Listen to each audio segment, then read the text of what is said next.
B.R. Patel. ಸನ್ಮಾನ್ಯ ಅಧ್ಯಕ್ಷರೇ, ಆದಷ್ಟು ಫಾಸ್ಟ್ ಆಗಿ ಮುಗಿಸಿ. ದಿವಂಗತ ನಾಯಕರಾದಂತಹ ಭೀಮಣ್ಣ ಖಂಡ್ರೆ ಅವರು ನಮ್ಮನ್ನು ಅಗಲಿದ್ದು ಬಹಳ ದುಃಖದ ವಿಷಯ. ಈಗಾಗಲೇ ಅನೇಕ ಜನ ನಮ್ಮ ಶಾಸಕರು, ಮಂತ್ರಿಗಳು ಅವ್ರ ಪರವಾಗಿ ಮಾತಾಡಿದ್ದಾರೆ. ಮಾನ್ಯ ಅಧ್ಯಕ್ಷರೇ, ಭೀಮಣ್ಣ ಖಂಡ್ರೆ ಅವರು ಒಂದು ಅಪರೂಪದ ವ್ಯಕ್ತಿತ್ವ.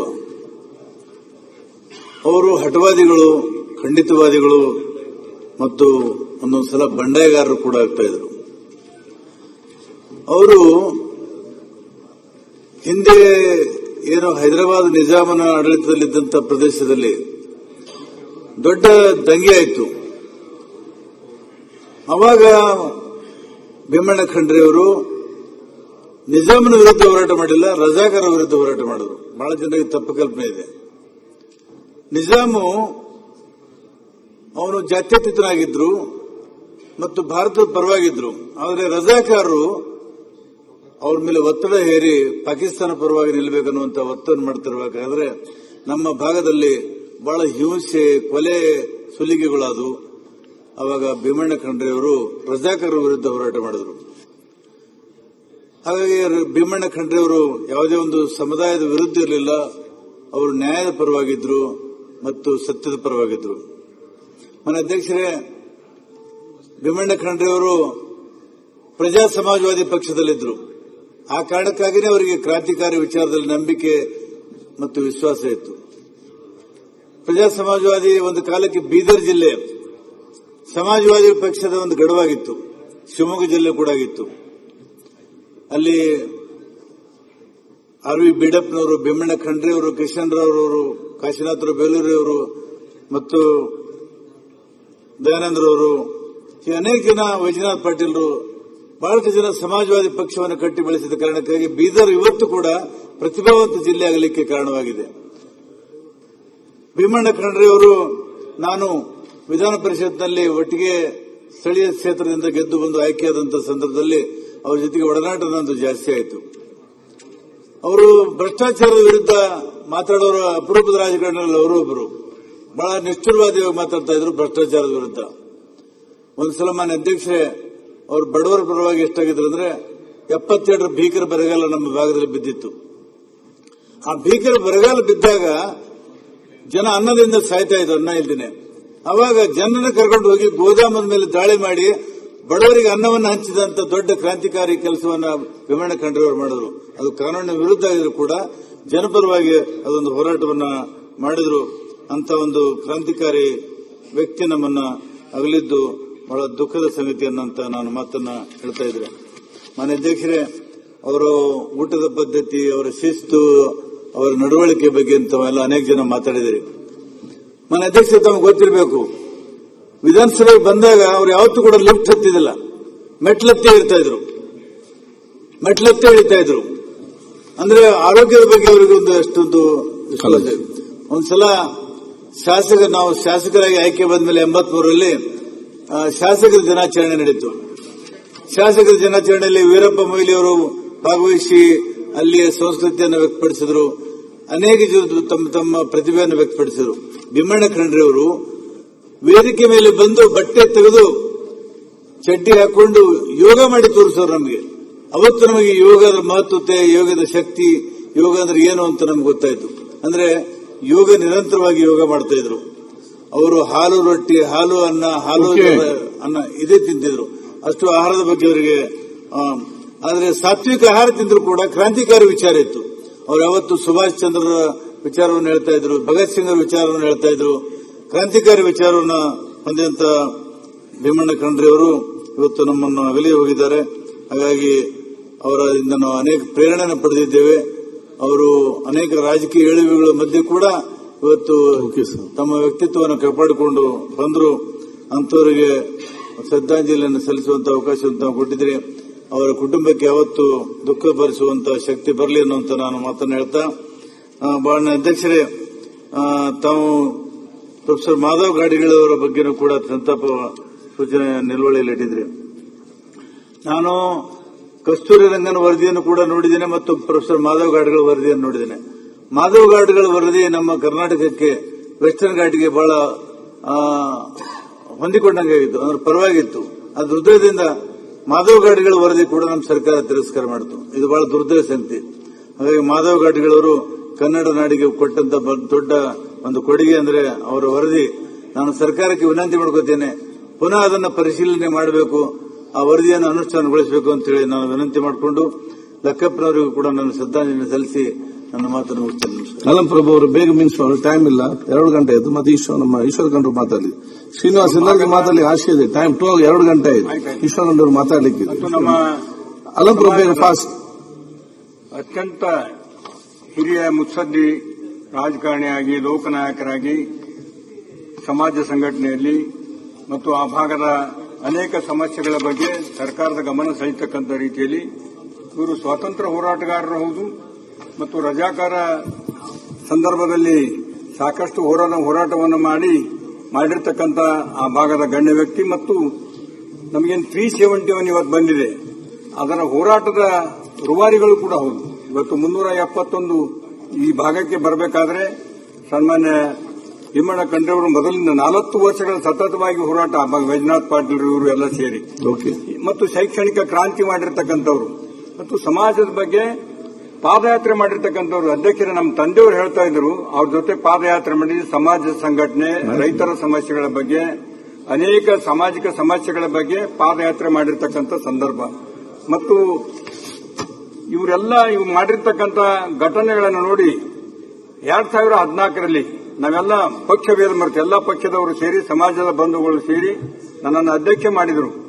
ವೀರಶೈವ ಲಿಂಗಾಯತ ಹೋರಾಟ ಸಮಿತಿ ಅಂತ ಹೇಳಿ ಮಾಡಿ ಅವರನ್ನ ಸನ್ಮಾನ ಮಾಡಬೇಕಂತ ಹೇಳಿ ಸನ್ಮಾನ್ಯ ಆಗಿನ ನಮ್ಮ ಶಾಮನೂರು ಶಿವಶಂಕರ್, ದಿವಂಗತ ಶಾಮನೂರು ಶಿವಶಂಕರವರನ್ನ ರಾಷ್ಟ್ರೀಯ ಅಧ್ಯಕ್ಷರಾಗಿರ್ತಕ್ಕಂಥ ನಮ್ಮ ಅಖಿಲ ಭಾರತ ವೀರಶೈವ ಮಹಾಸಭಾದ ಅಧ್ಯಕ್ಷರ ದಿವಂಗತ ಭೀಮಣ್ಣ ಖಂಡ್ರೆ ಅವರನ್ನ, ತಿಪ್ಪಣ್ಣ ಅವರನ್ನ 3 ಜನರನ್ನ ಕರೆಸಿ ನಾವು ಬೃಹತ್ ಮೆರವಣಿಗೆ ಮಾಡಿ ಸುಮಾರು ಒಂದು 50,000 ಜನರನ್ನು ಸೇರಿಸಿ ಅವರ ಸಮಾಜದ ಬಗ್ಗೆ, ಈ ಭಾಗದ ಬಗ್ಗೆ ಮತ್ತು ಹೈದರಾಬಾದ್ ಕರ್ನಾಟಕದ ವಿಮೋಚನೆ ಬಗ್ಗೆ ಮತ್ತು ರಜಾಕರಣ ಓಡಿಸ್ತಕ್ಕಂಥ ಕೆಲಸ ಮಾಡಿ ಎಲ್ಲವನ್ನ ನಾವು ಅವರಿಗೆ ಸನ್ಮಾನ ಮಾಡಬೇಕಂತ ಹೇಳಿ ನಾವೆಲ್ಲರೂ ಕರೆಸಿ ಅವರನ್ನ ಬೃಹತ್ ಒಂದು ಸಭೆ ಮಾಡಿ ಸನ್ಮಾನ ಮಾಡಿರೋ ಸೌಭಾಗ್ಯ ನನಗೆ ಸಿಕ್ತು. ಆದ ಕಾರಣ ಇವತ್ತು ನಮ್ಮ ಭಾಗದ ಲೋಕನಾಯಕ ಅಂತ ಹೇಳಿ ಹೆಸರುವಾಸಿಯಾಗಿರ್ತಕ್ಕಂಥದ್ದು, ಆಗಿನ ಕಾಲದಲ್ಲಿ ರಜಾಕಾರ ವಿರುದ್ಧ ಹೋರಾಟ ಮಾಡಿರ್ತಕ್ಕಂಥದ್ದು, ಸಮಾಜದ ಬಗ್ಗೆ ಮತ್ತು ರೈತರ ಬಗ್ಗೆ ಹೋರಾಟ ಮಾಡಿರ್ತಕ್ಕಂಥ ವ್ಯಕ್ತಿಗೆ ದಯಮಾಡಿ ನಮ್ಮ ಸರ್ಕಾರದ ವತಿಯಿಂದ ಕರ್ನಾಟಕ ರತ್ನ ಪ್ರಶಸ್ತಿಯನ್ನು ಕೊಡಬೇಕು. ನಿರಾಮರವಾಗಿ ಏನಾದರೂ ಒಂದು ದೊಡ್ಡ ಅವರ ಹೆಸರು ನೀಡಬೇಕಂತ ಹೇಳಿ ಕಳಕಳಿಯಿಂದ ಕೇಳಿಕೊಂಡು ನಾನು ಈ ಸಂತಾಪ ಸೂಚಿಕೆಗಾಗಿ ಮತ್ತು ಕೆ ಲಕ್ಕಣ್ಣವರು, ಪ್ರೊಫೆಸರ್ ಮಾಧವ್ ಗಾಡ್ಗೆ ಅವರು ಕೂಡ ನಾನು ಸಂತಾಪವನ್ನು ಸೂಚಿಸಿದ್ದೇನೆ. ಬೇಗ 2 ಮಿನಿಟ್ಸ್ ಫಸ್ಟ್ ಲೆಟರ್ ಕೊಟ್ಟದಕ್ಕೆ ಮಾತ್ರ ಚಾನ್ಸ್ ಕೊಡೋದು. ಈಗ ಎಲ್ಲ ವಿಚಾರ ಹೇಳಿದ್ದಾರೆ. ತಂದಿರುವ ಸಂತಾಪ ಸೂಚನೆಗೆ ಬೆಂಬಲ ವ್ಯಕ್ತಪಡಿಸುತ್ತಾ ಹಿರಿಯ ಸ್ವಾತಂತ್ರ್ಯ ಹೋರಾಟಗಾರರು, ಅಖಿಲ ಭಾರತ ವೀರಶೈವ ಮಹಾಸಭಾ ಮಾಜಿ ಅಧ್ಯಕ್ಷರು, ಮಾಜಿ ಸಚಿವರು, ನಾಡಿನ ಮುತ್ಸದ್ದಿ ರಾಜಕಾರಣಿಗಳಾದ ಮತ್ತು ಆರ್ಟಿಕಲ್ 370 ರೂವಾರಿಗಳಾದ ಶ್ರೀ ಭೀಮಣ್ಣ ಖಂಡ್ರೆ ಅವರಿಗೆ ಸಂತಾಪ ಸೂಚಿಸುತ್ತಾ ಬದುಕು ಕೊಟ್ಟ ಎಲ್ಲಾ ಅವಕಾಶಗಳನ್ನು ಸದ್ಬಳಕೆ ಮಾಡಿಕೊಂಡು ಸಮಾಜಕ್ಕೆ ದುಡಿದ ಒಂದು ಸಾರ್ಥಕ ಜೀವನ, ರಾಜಕೀಯ, ಸಾಮಾಜಿಕ ಮತ್ತು ಶೈಕ್ಷಣಿಕ ಕ್ಷೇತ್ರದ ಅಭಿವೃದ್ಧಿಗೆ ಅಪಾರ ಕೊಡುಗೆ ನೀಡಿದ್ದ ಭೀಮಣ್ಣನವರು ನಮಗೆಲ್ಲರಿಗೂ ಸ್ಫೂರ್ತಿ. ಅದೇ ರೀತಿ ಹಾಗೇನೆ ನನಗಷ್ಟೇ ಅಲ್ಲ, ಮಾನ್ಯ ಅಧ್ಯಕ್ಷರೇ, ನಮ್ಮ ತಂದೆಯವರು ದಿವಂಗತ NT ಬೊಮ್ಮಣ್ಣನವರು ಶಾಸಕರಾಗಿದ್ದಾಗ ಅವರು ಸಾರಿಗೆ ಸಚಿವರಾಗಿದ್ದರು. ಅವರು ಕೂಡ್ಲಿಗೂ ಕೂಡ ಭೇಟಿ ನೀಡಿ ನಮ್ಮ ತಂದೆಯವರಿಗೆ ಒಂದು ಮೆಚ್ಚುಗೆ ಮಾತನಾಡಿದ್ರು ಮತ್ತು ನಮ್ಮ ತಂದೆಯರು ಕೂಡ ಮಾರ್ಗದರ್ಶಕರು ಆಗಿದ್ರು. ಮಾನ್ಯ ಮುನಿಯಪ್ಪ ಸರ್ ಹೇಳ್ದಂಗೆ ನಾವು ಅವರ ಜೀವನ ಶೈಲಿಯನ್ನು ಅಳವಡಿಸಿಕೊಂಡು ಉತ್ತಮ ಶಾಸಕರಾಗಲಿಕ್ಕೆ ನಾವು ಕೂಡ ಪ್ರಯತ್ನ ಮಾಡ್ತೀವಿ ಮತ್ತು ಆ ನಾಡಿನ ಏಳಿಗೆಗೆ ಶ್ರಮಿಸಿದ ಹಿರಿಯ ಚೇತನರಾಗಲಿಕ್ಕೆ ತುಂಬಲಾರದ ನಷ್ಟ ಆಗಿದೆ. ಅವರ ಕುಟುಂಬದವರಿಗೆ ಮತ್ತು ಬೆಂಬಲಿಗರಿಗೆ ದುಃಖಪಡಿಸುವ ಶಕ್ತಿ ನೀಡಲಿ ಅಂತೇಳಿ ಬೇಡ್ಕೊಳ್ತಾ ಮತ್ತು ಹಾಗೆ ಕೆ ಲಕ್ಕಣ್ಣನವರು ಮತ್ತು ಪ್ರೊಫೆಸರ್ ಮಾಧವ ಗಾಡ್ಗೀಳ್ ಅವರ ಆತ್ಮಕ್ಕೂ ಕೂಡ ಚಿರಶಾಂತಿ ನೀಡಲಿ ಮತ್ತೆ ಅವರ ಕುಟುಂಬದವರಿಗೂ ತಡ್ಕೊಳ್ಳೋ ಶಕ್ತಿ ಕೊಡಲಿ ಅಂತೇಳಿ ಬೇಡ್ಕೊಳ್ತಾ ಮತ್ತು ಅವಕಾಶಕ್ಕಾಗಿ ಧನ್ಯವಾದಗಳು ಸಲ್ಲಿಸ್ತೀನಿ. ಮಾನ್ಯ ಸಭಾಧ್ಯಕ್ಷರೇ, ಸಂತಾಪ ಸೂಚನೆಗೆ ಬೆಂಬಲವನ್ನು ವ್ಯಕ್ತ ಮಾಡ್ತಾ ಮಾಜಿ ಸಚಿವರಾದಂಥ ಡಾಕ್ಟರ್ ಭೀಮಣ್ಣ ಖಂಡ್ರೆರವರು ನಮ್ಮನ್ನೆಲ್ಲ ಅಗಲಿದ್ದಾರೆ. ಧೀಮಂತ ನಾಯಕರಾಗಿ ಮೌಲ್ಯಾಧಾರಿತ ರಾಜಕಾರಣಿಯನ್ನು ನಾವು ಕಳೆದುಕೊಂಡಂತಾಗಿದೆ. ಅವರ ಜೀವಿತಾವಧಿಯಲ್ಲಿ ಬೀದರ್ನ ಎರಡೂ ಸಕ್ಕರೆ ಕಾರ್ಖಾನೆಗಳು ನೆನಗುದಿಗೆ ಬಿದ್ದಂತಹ ಸಂದರ್ಭದಲ್ಲಿ ಅದನ್ನು ಪುನಶ್ಚೇತನವನ್ನ ಮಾಡಿ ಆ ಭಾಗದ ರೈತರ ಬಾಳಿಗೆ ಆಸರೆಯಾದಂಥದ್ದು. ಅದರ ಜೊತೆಯಲ್ಲಿ ಹೈದರಾಬಾದ್ ವಿಮೋಚನಾ ಚಳವಳಿನಲ್ಲಿ ತೊಡಗಿಕೊಂಡು ಕರ್ನಾಟಕ ಏಕೀಕರಣ ಆದಂತಹ ಸಂದರ್ಭದಲ್ಲಿ ಪ್ರಮುಖ ಪಾತ್ರವನ್ನು ವಹಿಸಿದಂತವರು.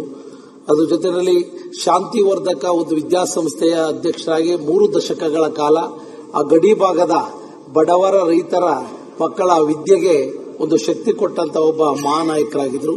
ಅಖಿಲ ಭಾರತ ವೀರಶೈವ ಮಹಾಸಭಾದ ಅಧ್ಯಕ್ಷ ಹಾಗೂ ಕೂಡ ಧಾರ್ಮಿಕ ಸಂಘಟನೆ ನೇತೃತ್ವವನ್ನು ವಹಿಸಿ ಯಶಸ್ವಿಯಾದಂಥವರು. ಅಂತ ಒಬ್ಬ ಮಹಾನ್ ನಾಯಕನನ್ನ ನಾವು ಕಳೆದುಕೊಂಡಿದ್ದೇವೆ. ಅವರ ಆದರ್ಶಗಳನ್ನು ಬಿಟ್ಟು ಅವರ ಆದರ್ಶಗಳನ್ನು ಪಾಲಿಸುವಂತದ್ದು ಮುಂದಿನ ಪೀಳಿಗೆಯ ಜವಾಬ್ದಾರಿಯಾಗಿರ್ತದೆ ಅಂತ ಹೇಳಿ ಅವರ ಆತ್ಮಕ್ಕೆ ಚಿರಶಾಂತಿಯನ್ನು ಭಗವಂತ ಕೋರಿದ ಪ್ರಾರ್ಥನೆ ಮಾಡಿ, ಅದರಂತೆ ಮಾನ್ಯ ಲಕ್ಕಣ್ಣವರು ಅವ್ರಿಗೂ ಕೂಡ ಶ್ರದ್ಧಾಂಜಲಿ ಅರ್ಪಿಸಿ, ಅದೇ ರೀತಿ ಪ್ರೊಫೆಸರ್ ಮಾಧವ್ ಗಾಡ್ಗೀಳ್ ಅವರು ಒಬ್ಬ ಪ್ರಾಣಿಶಾಸ್ತ್ರದ ಒಂದು ವಿಜ್ಞಾನಿಯಾಗಿ, ಪರಿಸರ ವಿಜ್ಞಾನಿಯಾಗಿ ಅವರು ಈ ಸಮಾಜಕ್ಕೆ ತಂದೆ ಆದಂತಹ ಕೊಡುಗೆಗಳನ್ನು ನೀಡತಕ್ಕಂಥವ್ರು. ಅವ್ರಿಗೂ ಕೂಡ ಒಂದು ಶ್ರದ್ಧಾಂಜಲಿ ಅರ್ಪಿಸಿ ಸಂತಾಪ ಸೂಚನೆ ಬೆಂಬಲಿಸಿ ನಾನು ಮಾತನಾಡುತ್ತೇನೆ.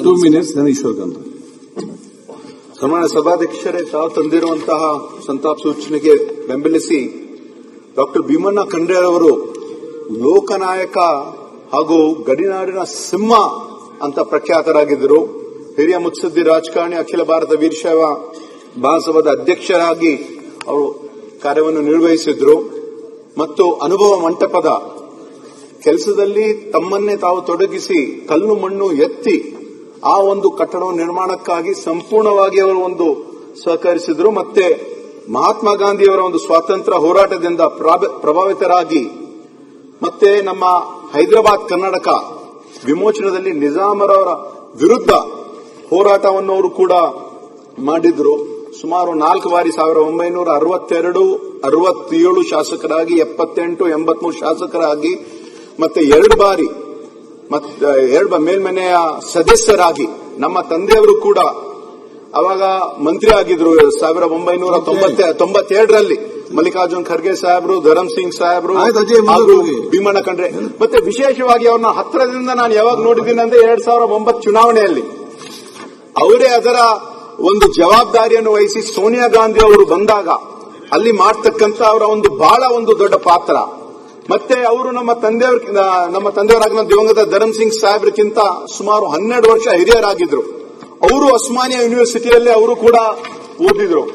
ನಮ್ಮ ತಂದೆಯವರು ಖರ್ಗೆ ಸಾಹೇಬ್ರು ಮತ್ತೆ ಧರಮ್ ಸಿಂಗ್ ಸಾಹೇಬ್ರು ಅವರಿಗೆ ವಕೀಲ್ ಸಾಹಬ್ ಅಂತ ಕರೀತಾ ಇದ್ರು. ಅವರು ಶೇರೋ ಶಾಯರಿಯಲ್ಲಿ ಬಹಳಷ್ಟು ಒಂದು ಆಸಕ್ತಿಯನ್ನು ತೋರಿಸ್ತಾ ಇದ್ರು. ಅವರು ಹೇಳ್ತಕ್ಕಂಥ ಒಂದು ಮಾತು, ಹಮಾರೆ ಬಾದ್ ಮೆಹಫಿಲ್ ಮೇ ಅಫ್ಸಾನೆ ಬಯಾ ಹೋಂಗೆ, ಬಹಾರೆ ಹಮೇ ಢೂಂಡೆಂಗಿ, ನ ಜಾನೆ ಹಮ್ ಕಹಾ ಹೋಂಗೆ ಅಂತ ಅವರು ಹೇಳ್ತಾ ಇದ್ರು. ಅವ್ರು ಹೇಳ್ತಕ್ಕಂಥ ಯಾವಾಗ್ಲೂ ನಾವು ಯುವಕರಾಗಿ ಅವರ ಹತ್ರ ನಾವು ಹೋಗಿದಾಗ ಬಹಳಷ್ಟು ಅವ್ರಿಗೆ ಯಾವೊಂದು ರೀತಿಯಿಂದ ನಮಗೆ ಒಳ್ಳೆ ರೀತಿಯಿಂದ ಮಾರ್ಗದರ್ಶನವನ್ನು ಅವರು ಮಾಡ್ತಾ ಇದ್ರು. ಇವತ್ತು ಅವರು ನಮ್ಮನ್ನು ಅಗಲಿದ್ದಾರಂದ್ರೆ ನಮ್ಮ ಭಾಗಕ್ಕೆ, ಕರ್ನಾಟಕ ರಾಜ್ಯಕ್ಕೆ ಮತ್ತೆ ನಮ್ಮ ಭಾಗಕ್ಕೆ ಒಂದು ತುಂಬಲಾರದ ಒಂದು ನಷ್ಟ ಆಗಿದೆ.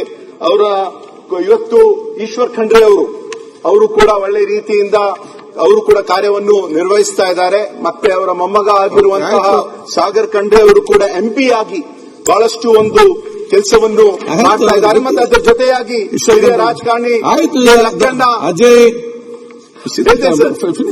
ಲಕ್ಕಣ್ಣ ಅವರು ಮತ್ತು ಪ್ರೊಫೆಸರ್ ಮಾಧವ್ ಗಾಡ್ಗೀಳ್ ಅವರ ಒಂದು ಖ್ಯಾತ ಪ್ರಸಿದ್ಧ ಅವರು ಮಾಡ್ತಕ್ಕಂಥ ತಮ್ಮ ಸಂತಾಪ ಸೂಚನೆ ಬೆಂಬಲಿಸಿ ನಾನು ಮಾತು ಮುಗಿಸುತ್ತೇನೆ.